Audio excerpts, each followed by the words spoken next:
This is called a bronze tube with a chain handle. Certainly a carrying something. Perhaps it carried lunch or even tea. This bronze ladle allegedly has a ruler handle, though I'm not sure we'll see that. Maybe. Oh yes, perhaps that's what those gradations there are. Here a pretty sheep-shaped lamp and a bronze spherical incense burner, which is pretty. And it's hinged at the back, if you notice.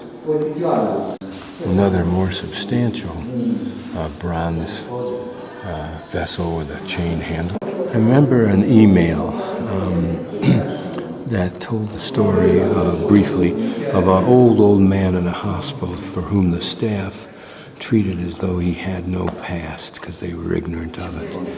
And this bronze vessel's like that. It seems dirty and rusted and so forth, but imagine what its life was like. Here a beautiful vessel by any standard in bronze, probably a lotus bud and an incense burner. Makes you want to burn incense, which I actually do every morning in Jackson. And this is a very small wine vessel, maybe 3 inches across. This is a belt buckle, or clip, if you will. Hook. It has a hook device on it. Don't know what the holes are for, but the white is apparently a jade. Here a small gold decorative ornamental piece. Imagine if somebody wore this, how they would have prized it. What was their life like? Must have been an elegant, good life to have this kind of wealth. Here a small gold decorative ornamental piece. Imagine if somebody wore this, how they would have prized it. What was their life like? Must have been an elegant, good life to have this kind of wealth. Just some small Buddha statues. These little bear-shaped pedestals, but they almost look like panda bears, don't they? It seems like they are. These are small gilded bells, which I think are the religious ones. This is a small circular device that would have been formed the lip of a vessel, if you will, like a bottle, just so we recognize what it is. And it has apparently fine detailed engraving, which we can see a little bit. Let me back off here, and then now we can see it back. Okay. Huh. It's something insignificant like this that gives you a sense of how they actually lived. Almost as though 1,000 years from now somebody discovers an aluminum pop-top can tab that's been thrown aside in the days when they weren't attached, or here in China and are not attached. These are some more examples of coins, gold coins, in the form of animal hoofs, or hoofs of a horse, for example, which seems to be a very curious tradition, and you wonder why it was.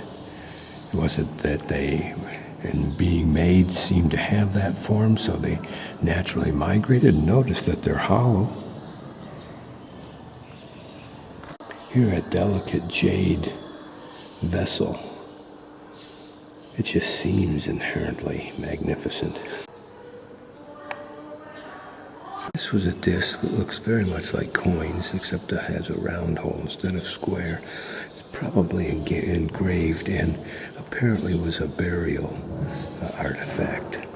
This is a jade ornamental device, theoretically with 2 tigers designed, but I can't make that out. Here a small jade comb, maybe 3-4 inches long. Imagine the woman who wore this. Was it decorative? Did she use it? At what kind of events did she use it? Did her friends remark on it? Was it prized? Did she pass it on? These are jade devices that I think go on the end of a sword, probably engraved. Small devices like this you could look at quickly as inconsequential, although interesting and beautiful in their own right. But imagine if lives were spheres, and that each of these things represents a pinhole pricked in that sphere, that allows you to look inside that life. That's the allure to me of these kind of things and of looking at this stuff in detail, even though it gets incredibly redundant.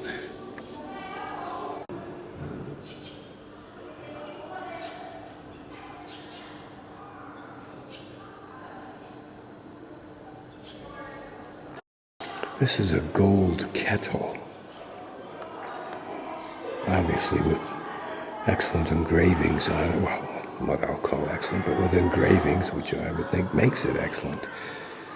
Imagine the detail work of making that chain of gold, of casting these elements and fashioning it all together.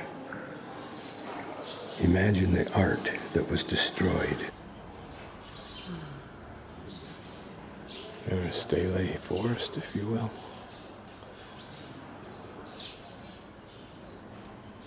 These are wall plaques. These can contain anything and everything that anyone felt was worthy of being memorialized in this fashion.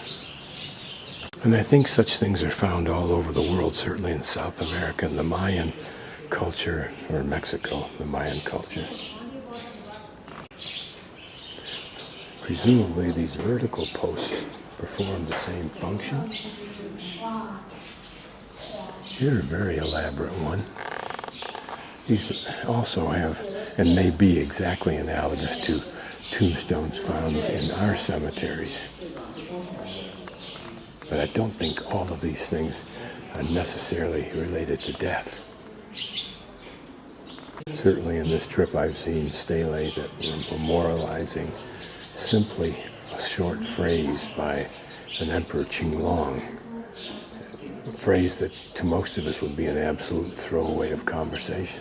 But it's as though someone had a short little tape recording of Jesus saying, have faith. And from that point on, the world was covered with little plaques that said, have faith.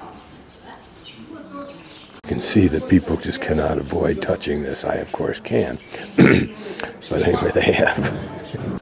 I do love those circular entryways, not to mention that oval one. Wouldn't it be magnificent if I could design something for my condo deck that included that?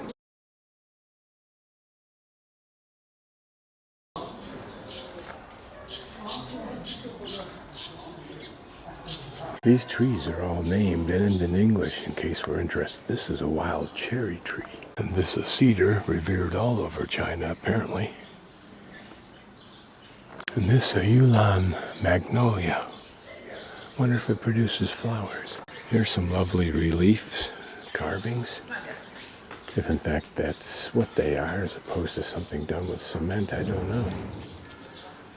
Of course, it could still be relief carvings. Feels like cement. Don't know.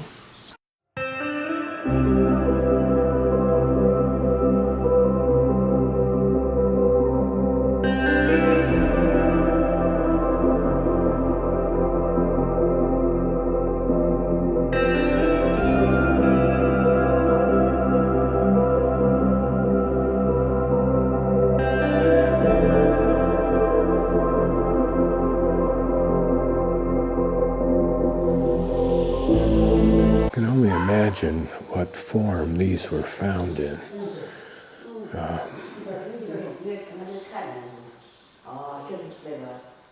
Now from here, because we can, we'll take a closer look at detail in these. First the horseman.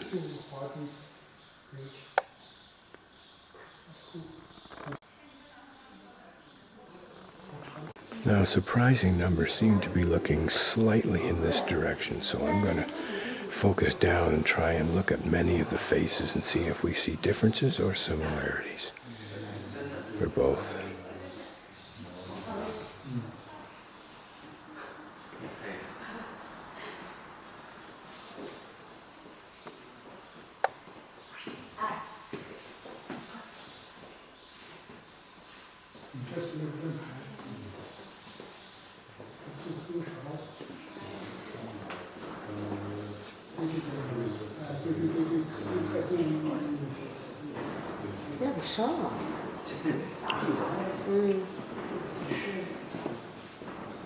Some do not have any headpiece, which is interesting.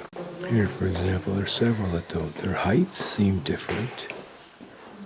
Here, two hats that appear different, but are they just being the same hat worn differently, perhaps? Here we have one with some considerable color left on it, which is interesting. Here are two different hand positions illustrated. The one on the, if you look at the angles, they're slightly different of the right hand, but it would appear that both of these men are carrying something that's slung over their shoulder like a lance. But yet notice this man here in the center, he has his arm extended out quite a ways for some reason. So it would be interesting to know what the strategy is presumed to have been in the creation of these. What kind of artists, where did they come from? What were their goals or approaches on designs of men? Are the faces different? Blah, blah, blah, blah, blah. Notice here we get a pretty good look at how the hat is held on, unless it's a helmet of some sort, but I don't think so. The man appears to be holding his hands differently than the rest, but I can't be sure why. He's also leaning back considerably if you look at him. I don't think the others are doing that. They're standing up. He may have been a charioteer, leaning back on the reins. Now as I pan down the front of this phalanx of men, you'll see that their hands are in different positions. But is that just to reflect normality? Or was there a lack of precision? What are these tile-like devices? Were they in fact shields? If we look at the left hand, they appear to be holding something also.